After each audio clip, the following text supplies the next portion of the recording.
Right, so multiculturalism, that's quite a hot topic today. People debate whether it's a good thing or a bad thing, whether we should be open to all different cultures and provide a space for them within society.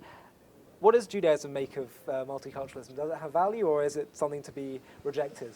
So I would say, from the Jewish perspective, you got to distinguish between the culture and the values. On a cultural level, multiculturalism is totally cool. If we all dressed the same or ate the same food, the world would be extremely boring. Anyone who travels knows it's great to go to different places and see how people live, and there's no such thing as like the correct food. On that level, there's no problem with it. When it comes to a values level, there's a huge problem with it. And I would say on a values level, Judaism is history's most politically incorrect ideology. And to say that, you have to understand the context. If we go back in time thousands of years ago, before there was Christianity or Islam or any of the monotheistic offshoots of Judaism, there was us and everyone else was a polytheist, believing in multiple gods. And without going into all the details, the essence of polytheism is that every force in nature has a god that governs it. And of course, all ancient cultures had value systems. What was right, what was wrong, what was unacceptable and acceptable. But they weren't based on any absolute standards. They were based on what you perceived the gods wanted, or what society deemed was expedient or worked the best, etc. You know, like overpopulation in the ancient world is a huge problem, feeding your population. And in the ancient world, therefore, it was decided universally that the easiest way to deal with overpopulation was to kill babies. Today, baby killing is the most heinous crime there is. In the ancient world, it was as normal as talking about the weather or sports. And the whole ancient world, it's a great contrast. If you look at the sophistication of the ancient world, like ancient Greece and Rome on one hand, their philosophy, their art, their architecture, but their value system, you would be shocked at the brutality and callousness of the most sophisticated civilizations. It all came out of a world where no one could say this is right or this is wrong in an absolute sense, which is why I say Judaism is history's most politically incorrect ideology. Because in a world where people basically had all kinds of values and swapped gods like baseball cards, into this world appears the Jewish people, starting with Abraham, but continuing till the birth of Christianity for 2,000 years. The essential statement of Judaism for 2,000 years is you're all wrong. What you believe in, all your different gods, there's one God, there's one set of absolute values. What's right and wrong is not a popularity contest. That's what God decides. That's called ethical monotheism, by the way. That is, in terms of values, the most transformative idea in the world, of removing values from voting. Okay, this is right, this is wrong. Hugely transformative in human history. And we see that, by the way, for 2,000 years, the world, if you look at ancient Greek and Roman writers, like, who do these Jews think they are? Everyone else is hanging out and chilling in this giant multicultural party.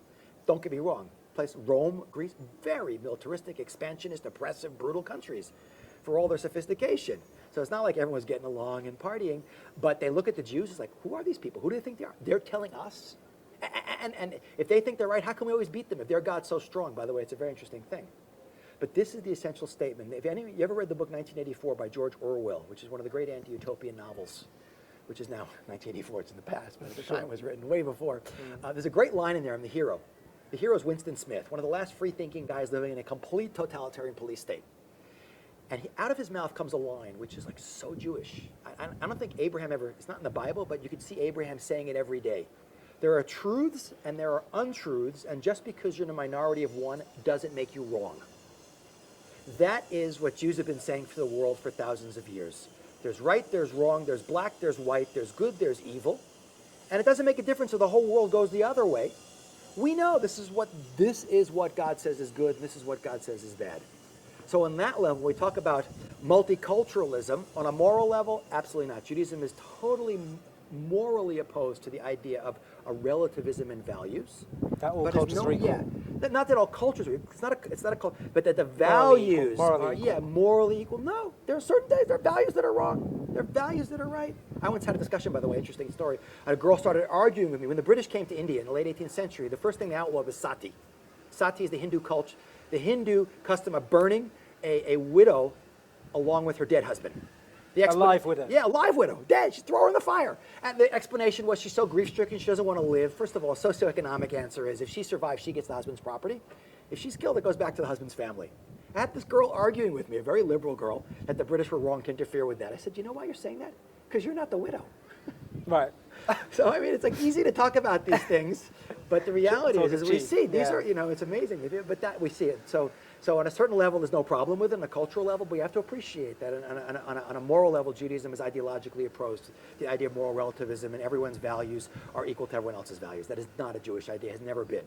And it's precisely because Judaism stuck with that idea that we've managed to wean the world off of that brutality and callousness of the ancient world and move it to the liberal democratic values of the world today, although they're very open and tolerant, are based on the idea that there is absolute system of justice and values in the world that the world has to preserve. But as Jews, we don't believe in, to quote George W. Bush, regime change, where we actually actively try and sort of force cultures to change. It's different. We believe in sort of setting examples to the world. We Jews have never into. It's not a Jewish thing to conquer or to convert.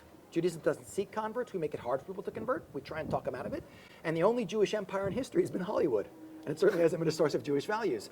The idea of light to nations is to lead by example. To live in a way with your family, your values, how you raise your kids, how you run your country, how you deal with the poor and the oppressed, that people look at you and you go, wow, these people got their act together. I want to know what their secret is. They always say imitation is the highest form of flattery. So that's what we're supposed to be doing. People are supposed to follow our lead by behaving in a certain way.